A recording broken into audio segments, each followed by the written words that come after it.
Oh, my Totodile is so cute. Hey everyone, I'm Originator13 and welcome back to my channel. So for the past year and a half, one of the main games I've been playing is Final Fantasy XIV. I've been having a blast with the game, and to play frankly, it's pretty much been an addiction for me low-key.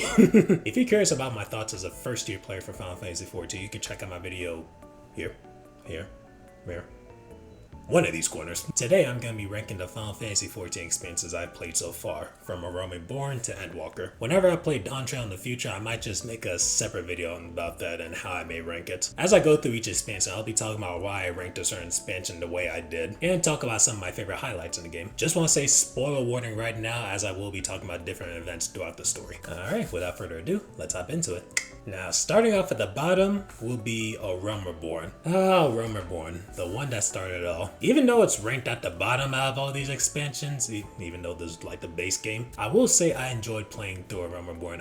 This was my introduction to an MMORPG. Learning about all the different job systems, even though I only played as Bard. Exploring new settings, meeting different characters, had me coming back day after day in this game. Looking back, I did feel like some points did drag on, as there were a whole bunch of fetch quests, but considering that this is my first time in MMORPG, I kind of just let it slide. As I just mentioned for the jobs, the job that I started out with was an archer, which upgraded into a bard later on. At the time, I told myself I was not gonna tank or heal, as I told myself I did not want to be the reason that my team wipes. You'll find later in the video that didn't really last long. One thing that really stood out to me in Realm Reborn was the story and how it really hooked me in. One of my favorite parts from the story was going up against Gaius while he was wielding the ultimate weapon, and then after that facing La Brea as he still had control of one of our friends and we had to free them. Going up against them made me feel like, oh, if the bosses are this good right now, I can only imagine what the future expansions are going to be like. Also, the music in this game is just fantastic. A1, some of the best I've ever heard. From A Realm Reborn, I would say my favorite would be Dance of the Fireflies. This is the music that plays when you're in New Gridania, and being as that's where I started my journey, it's just so satisfying to hear every time I'm there. So there are just times I just walk back home and just chill in the plaza and just listen to music. I'm just like,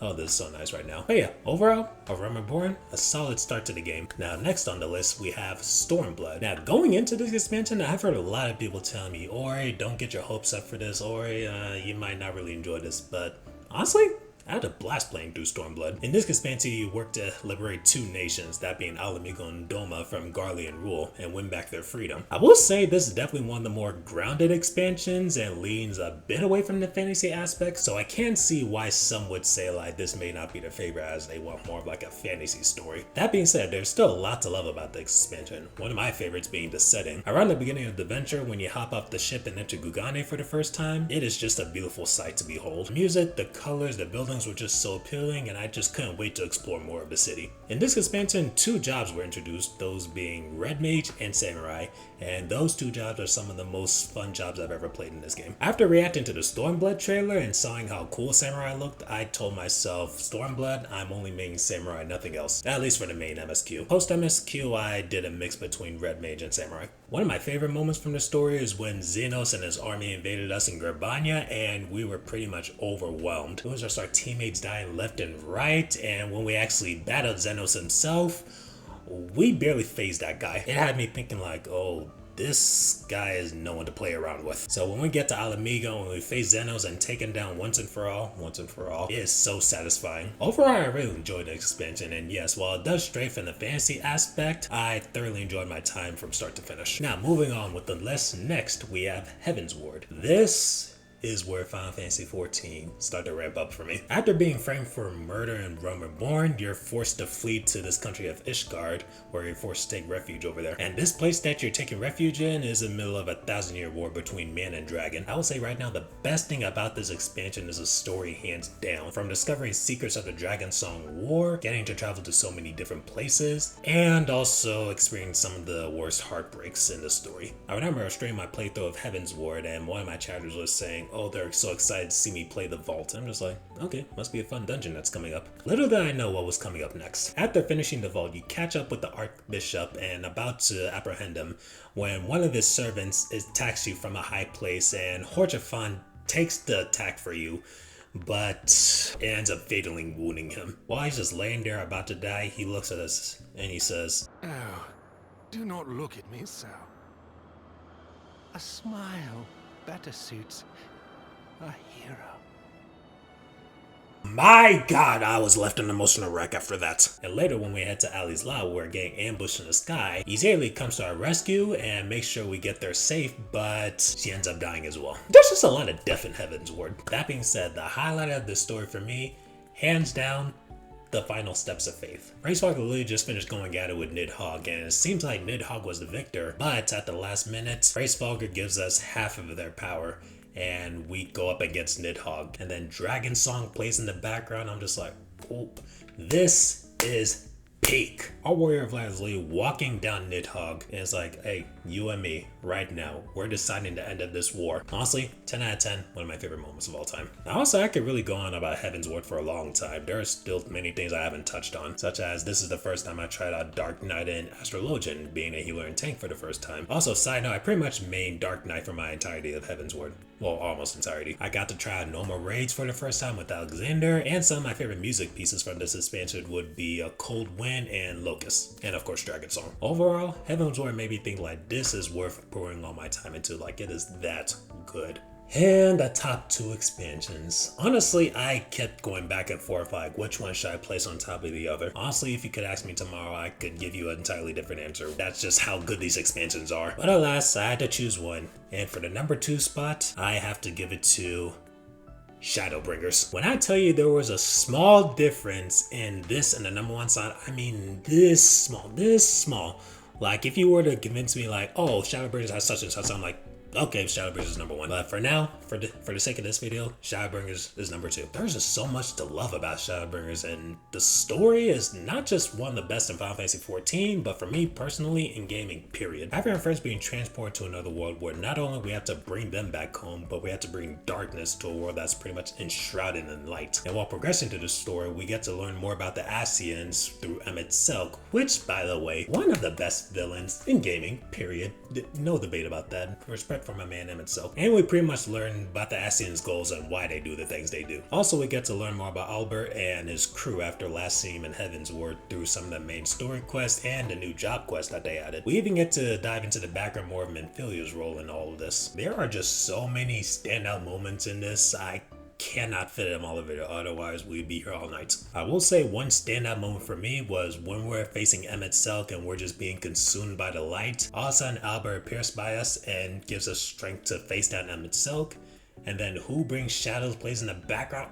Ooh, my god, I wish I could relive that moment again. And then you get Gratia to summon 7 warriors of light while Emmett Selk transforms into Hades.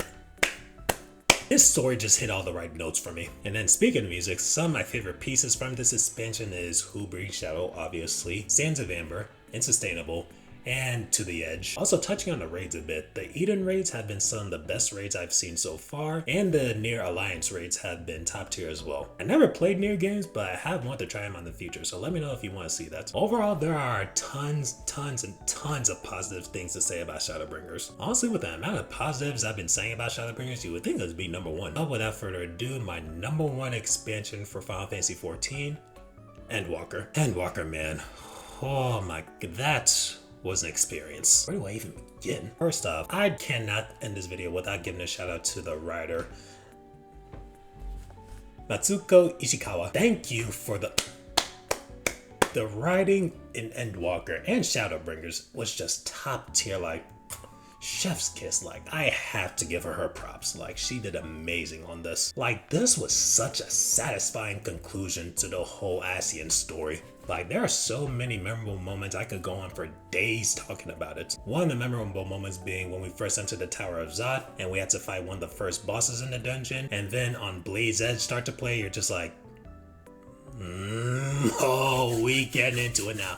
We getting into this now. Did I mention music in Final Fantasy XIV was top tier? Another standout moment in this game is when we go to face Hydaelyn herself to find out where Medion's location is, and she tells us that we have the strength to take down Medion, but before you do, you have to face me first in order to prove your strength. Hydaelyn herself. We have to take her down in order to prove her worth. The woman who has, or being, that has helped us from the beginning, and we have to take her down?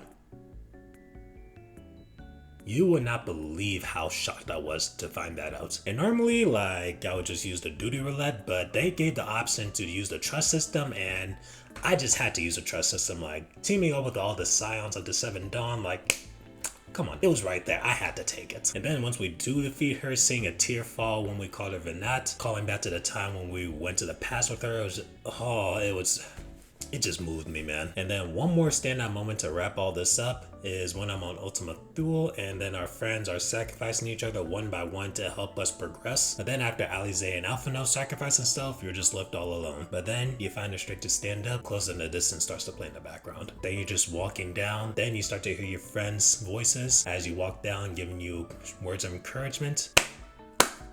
It just felt like a full circle moment. You have all these friends from throughout your journey, and now you're here in the final battle, about to end the final days. It's just, this story just does something to me, man. And thinking about it, I think that's why I place Endwalker over Shadowbringers. While Shadowbringers does an excellent job of setting up the story, Endwalker, I feel like just closes it all up fantastically. Like, one of the main themes of the song, Endwalker Footfalls, like, I just be listening to sometimes in my bed and I'm just like, dang, what a journey me and my Warrior of Light has been through, and I would not trade that memory for anything. So, to wrap up my listing, I rank A Realm Reborn at the bottom, then Stormblood, then Heaven's Ward, then Shadowbringers, and then Endwalker. And then Dawn Trail, once I play through that, I'll make another video talking about where I place that on the list. Also, I know everyone will have a different list, so I'm curious to hear yours. Let me know in the comments below, how would you rank these expansions? Alright, that's it for today. If you enjoyed the video, be sure to give it a like, subscribe, ring the bell so you stay notified, and yeah, catch you on the next video. Peace.